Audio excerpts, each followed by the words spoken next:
How's it going? This is a walkthrough of our library, Sophisticated Bari, our newest library in our series of instruments we're calling the New Standard series of instruments. This is a full-featured, full dynamic baritone saxophone. So at this point, we've gotten through most of the saxophones. We had Tenor Colossus, which was the first saxophone we did. We just released Art of the Alto, which is our alto sax. And then here we are with Sophisticated Bari. Really excited about this one. It's super dynamic and just full of vibe. So let's just jump in. We'll check out the sounds, check out the articulations, some of the controls in the user interface, and we'll maybe record something real quick. Check out Smart Delay in action. For those of you who don't know, all of our instruments utilize what we call Smart Delay, which is a technology we developed where we record thousands and thousands of samples, so far beyond just round robins or dynamic layers. They play in real time. The musicians are playing us in the session a sheet of music that has all these articulations and note lengths and different falls and scoops and all these kind of things, and we extract the samples from the playing, from the performance. And then we have the script in the background of the instrument that intelligently chooses the samples to use. So this one works very much like a lot of the other ones, but let's just dive in and kind of have a closer look. So the interface here you can see is the same as everything else. You've got your main performance page with some settings. You got your sound page, which has your mixer, reverb, a few things. And then you've got your control, which has a little deeper control kind of things. So if we look here, we have vibrato control. In the last few libraries, since the flute, we started recording real vibrato and mod vibrato, which is just modulation-based vibrato. Some of our libraries, like Birth of the Trumpet, and some of those, they only have modulation vibrato, which is vibrato that's being added after the fact, pitch and timbral and volume things. It sounds really good. It's really great, but we want to give people the option to have the real vibrato too. If we want to check out, you just want to hear the dynamic layers of this thing while we check out the vibrato. So let's put on real vibrato. So this is played by the performer in real time.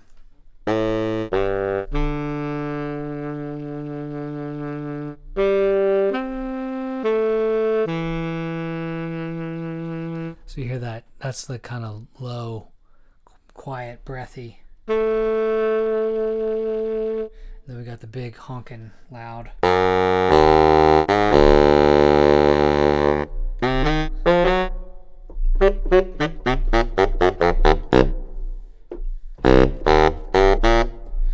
So back to the vibrato thing. So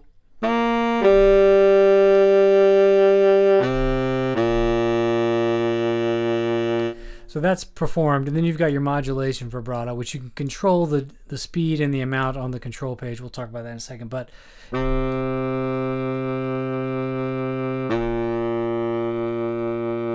can hear it's actually pretty close. So modulation, this vibrato, the added vibrato, is actually really great. And if you want to have more control, or any control, over when it starts and how deep it is and how fast it is, you would want to use the modulation. This has essentially no controls. You can't. It comes in wherever it comes in. So that's your vibrato. You've got mod wheel versus key velocity dynamics. So I suggest using mod wheel.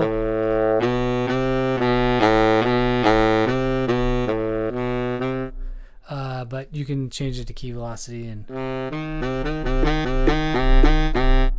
so how hard you play. Velocity staccato trigger. This just, if you hit the key really hard, it plays staccato. Hard velocity equals long scoop. We'll get more into this with our scoops, but this key switch right here, I guess I should say this key switch range. Let's move this up so we can kind of see everything together. So this key switch range, is where I'm changing the key switches, and you can see which articulation you have here changes, or you can use the keyboard key switches. But scoops, hard velocity equals long scoop. So if you hit the key switch and then nail the key, does like a big performed bend. So, and then you've got expression control, which is a newer feature. Let's put it in legato. Let's take this off so I don't accidentally trigger it. So you've got an extra layer with expression. You can, or you can do, I have a controller here that has a knob. So you got another layer of volume control, is essentially what expression is. If we go through the articulations real quick, so you got legato. And again, you're hearing it in real time. Real time is great and totally usable. The real magic is in the smart delay, so make sure you stick around and listen for the smart delay performance towards the second half of the video. But so you've got 2 levels of staccato.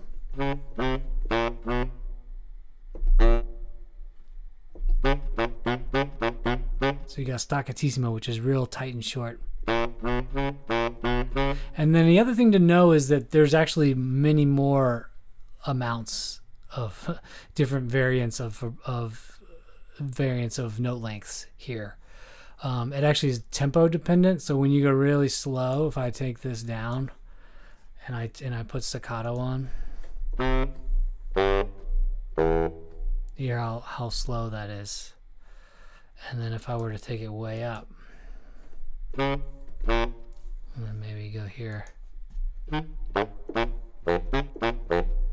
right? So the difference, so there's lots of layers in there. There's like 6 more layers of note lengths. So, you know, there's a lot of stuff happening in the background here that you're gonna start to really notice adds to the realism and just the variance of performances you're gonna get. Then we have tongued, which I'll probably show in smart delay. It doesn't actually do anything different in real time, but that'll give a little more accent on every note than the standard legato. And so then we've got forte pianos. So these are, they're not real intense, but you can hear there's just a little sting on them. If I take the volume way down, compare that with just straight legato. Here's forte piano again. Little sting on the front, little kind of punch. And those are really, really powerful, really useful in pop, jazz, Broadway, all that kind of phrasing. Those add just that little accent when you're leaping to a note or leaping away. They can really add some realism. They don't have that just totally flat sound like the legato does. Then we've got trills, half step and whole step. Nothing there because that's shakes for brass. We like to keep the articulations all the same across the instruments, so we just skip it because saxophones can't play shakes. So we got falls. Again, there's acres and acres of different falls. So the first level you'll get is that if I hit it harder, there's more. But also, again, tempo dependent.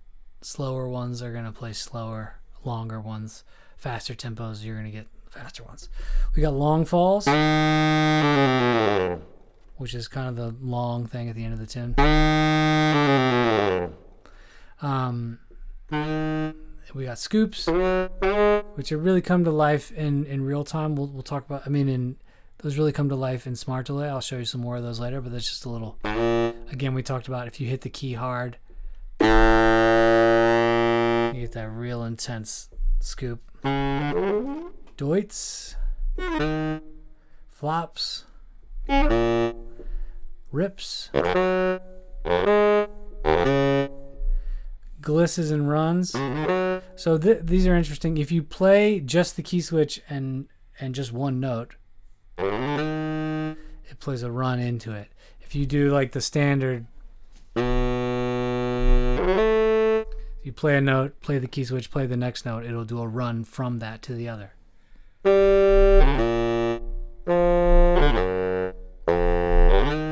Right?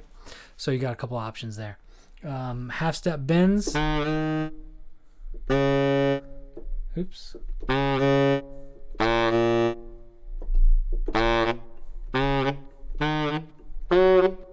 So you can see here I'm going back to this staccato. That's pretty cool. And then we got crescendos and hairpins. So crescendos and then hairpins. You can see crescendos here, just crescendoing to louder, from quiet to loud, and hairpins go quiet to loud and back down. So these are really, really powerful and useful. So that's the basic articulations. Sound-wise, you've got some options here. We've got just kind of real basic reverb we use for everything. Could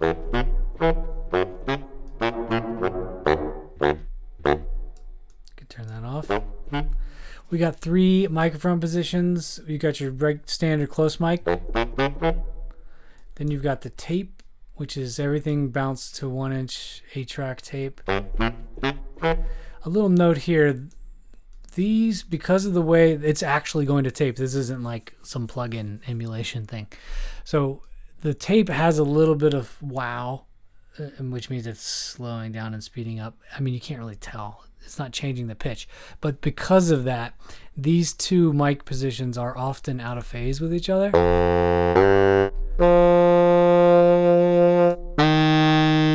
I'm not really getting it here, but you will find that sometimes you'll hear some comb filtering, like, you know, that kind of out of phase sound when you have them both up. So I suggest using one or the other.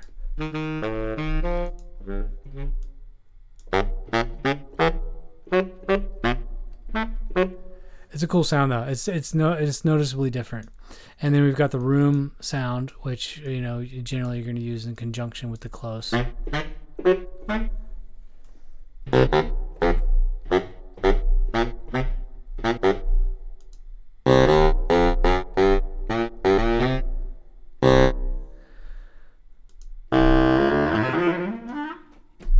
So that's fun. Then you've got the bleed mic, which is this is like a convolution, a custom convolution we like, which is going. It's like you imagine you have multiple people recording in the room, and you've got some other mics somewhere, like a drum set or a piano, and the Bari sax is bleeding into that mic. I find a really cool thing, and I've said this a million times, but it actually is really great, and I hope more people do it, is to like put it in there and like pan it one way or the other. For those that are listening in headphones, you can really hear it. It gives a really cool spatial thing. There's some cool stuff where you can get a little bit of room and some bleed in there, and you can get some really spacious kind of, just puts you in the studio. You know, it sounds like a real recording. So there's a lot of cool options here. Yeah, so that's the sound panel.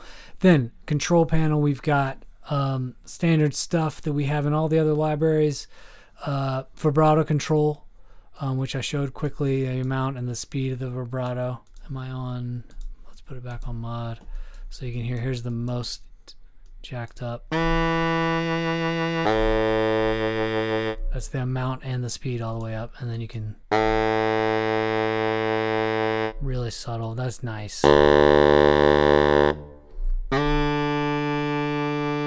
Right. Legato speed, legato crossfade.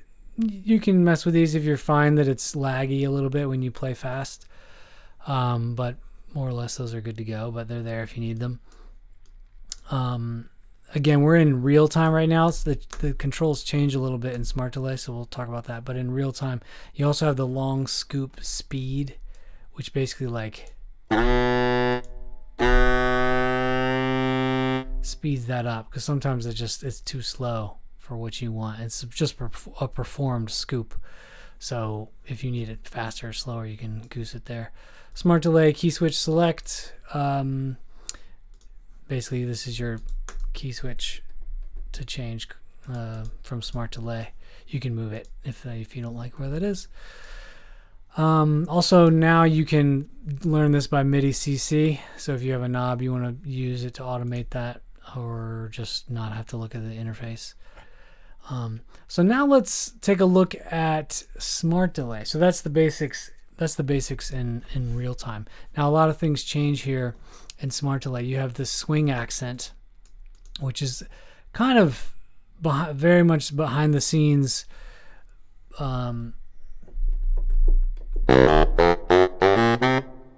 That's doing all kinds of things with ghosting certain notes, accenting other notes. It has to do with a lot of like the way we accent a phrase when we're playing.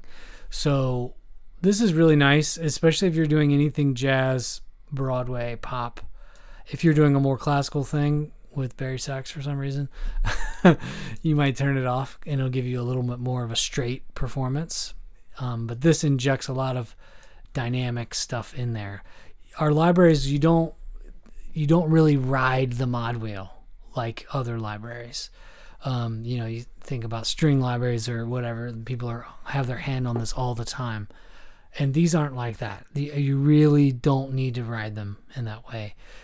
In the similar way, everything about our kind of vision of how our libraries work and what we want to inject into the sample library world is that relationship like you have with a real player. Like, you don't tell your player, oh, okay, start mezzo forte and then diminuendo 10% and then increase it 20% over the course of 5 seconds. I mean, there are people that write music like that, but it's tedious, and the musicians who play it usually hate them.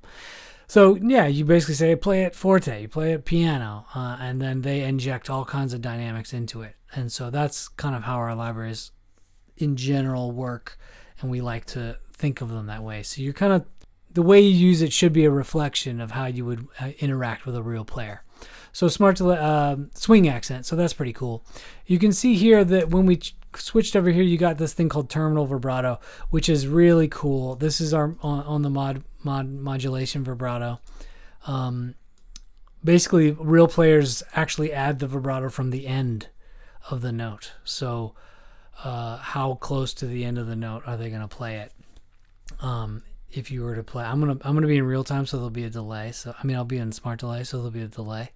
So if I was just to play a string of longer notes,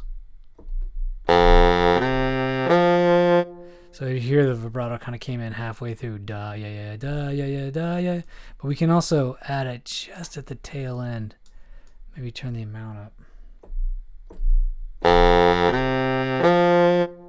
You hear that, just a little shake as the player moves to the next note.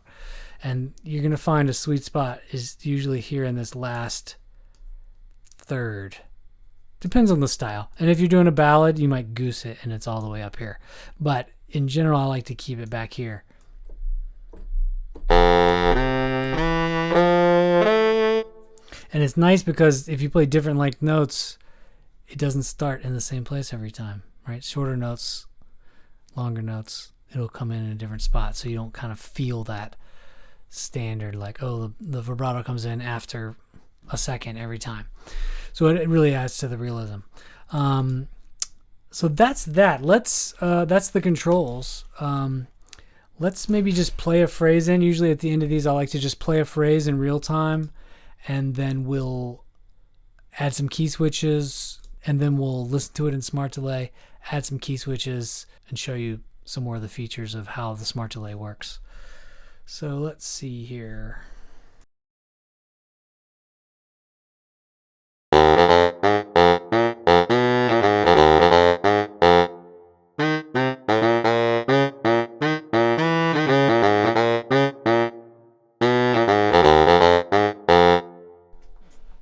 Okay, that's pretty cool. So that was real time. So the first thing I'll do, depending on the style, I may or may not do this, but I'm gonna quantize it, and then I like to use this shortcut in Logic that makes everything legato. So I select the notes and then It makes them like it makes them touch each other basically. See that? Let me just do that real fast. It's real important for these repeated notes because that is not going to be as realistic as that. Because the repeated notes we've sampled is really helpful in the realism. So let me just do this real quick.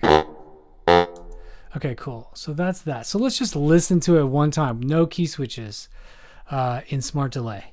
So what you'll notice is downbeats, long notes, they have a certain thing. Short notes, no key switches, but it's going to trigger staccatos. The repeated notes are really incredible. You know, you'll hear the wind, the air being pushed through the note and just more air pushed through again, right? Not re-articulating. Stuff that's really hard to do, nay, impossible to do without Smart Delay. So let's just hear it.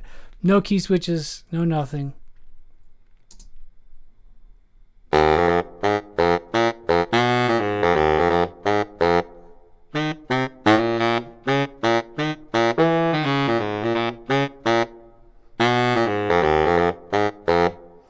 Okay, so that's really good. I meant to play this note. So if you just hear that da-da-da, those three repeated notes, it's one of the things I love about Smart Delay, is just how good that sounds. Da-da-da. Really difficult. You can hear swing accents doing some magic there too, accenting certain notes. The dynamics haven't changed, but it da-da-da, right? It accents different things. Gives some notes a little more, a little less, all based on analyzing the way real people play. And okay, so that's just basic, and you know, that's pretty good. I mean, it plays staccato samples without doing anything. But let's just talk about a few things you can do to add some spice and add some variety. The first thing I might do with this, because it has so many short notes, is actually trigger staccatos in like this spot, like for these notes. So you can hear the difference. So like here it is without that. You'll hear staccatos for sure.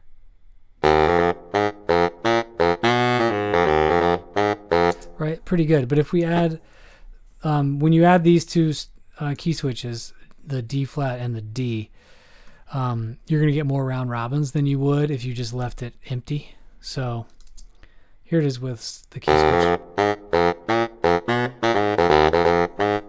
I forgot to change it back to legato. So that's kind of a fatter staccato, and then we go to staccatissimo. It's going to be much more character and short. Right, maybe there too. I like that kind of.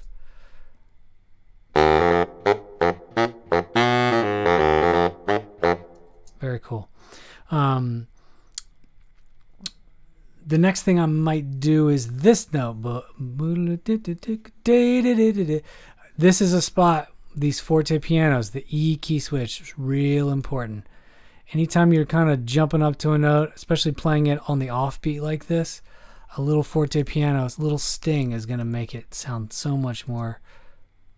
So it just has a little more swagger, right? So I might add that everywhere. So let me just add those staccatos.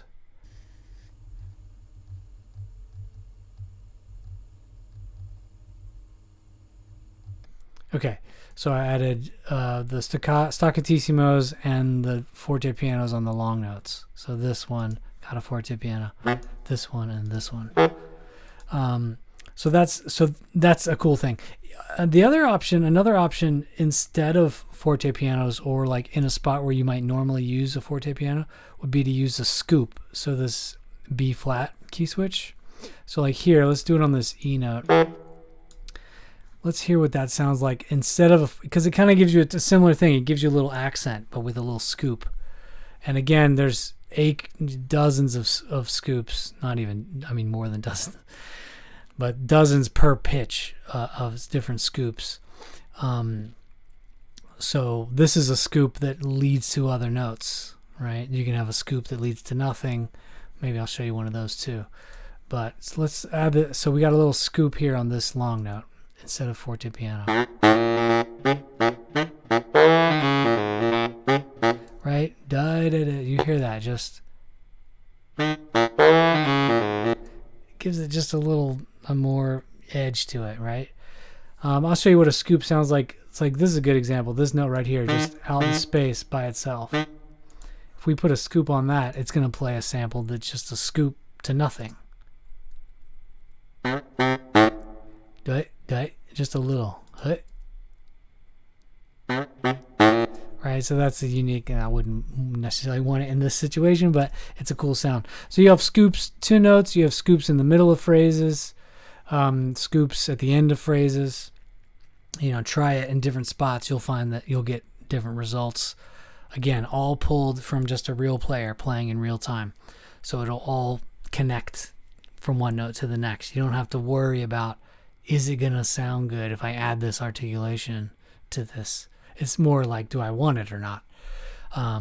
But the days of just giving you a bucket of different articulations and saying, good luck connecting them to each other. We're not really interested in that. We want to make sure that everything can be connected to the next note. Maybe let's listen to a couple of falls. Let's see. Here's an obvious place. You could put one at the end of a phrase. So let's just play from this part of the phrase. Oh, that was an interesting one. So that, this is part of the beauty of the way we sample. It's like, that was an interesting sound. If I turn the volume, the dynamic up, the velocity up, we'll get a different performance. Right? It's pretty subtle, actually. So this is a good example. So we've modified this of late, where it used to be that this would just play the full sample no matter what. But now we've got it so that you can adjust the endings. Especially, it works really well, especially like if I put a doit here. Right? So that's cool. But you might not want it to go that far. So you might just want a little doit. Right? So you want to be able to control how long that is. So all that to say, if you play a fall and it sounds funny, it might just need to be stretched. So you're hearing the whole sample. Right? That one's like just almost pitch. Just purely pitch. So different kinds of falls. Another spot you can put a fall is like in the middle of a phrase. So like, what about here on this note? Similar to the scoop, we'll just add a fall, which is not going to do one of those. It's going to do like a bend in the middle of a phrase. Hear that? Just kind of gave it some stank. Very cool. I wouldn't probably want it for this, but that's cool. Another option, maybe right here just to show you, would be like to show you the run. So like the D key switch here, gliss. So we're just gonna do a run. And the thing to notice about this is that when you hit this key switch, you put the note where you want it to go, and that's all you have to do. It's gonna start the run early so that this note lands where you want it to land. The days of putting the key switch and then nudging this around so it lands in the spot you want is done. You don't need to do that anymore. It starts the run early enough so it knows to land where you want it to land. So let's listen to that.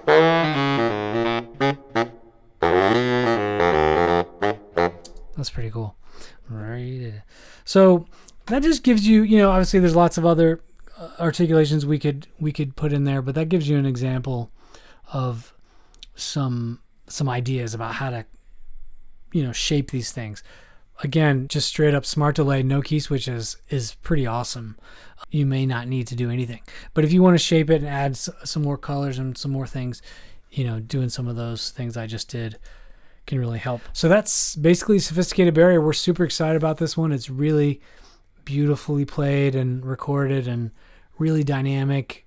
It just gives you that real edge, that low end Barry sax, like raucous thing, as well as the really light and airy kind of West Coast Bari sax thing. So, yeah, thanks so much for watching. See you next time.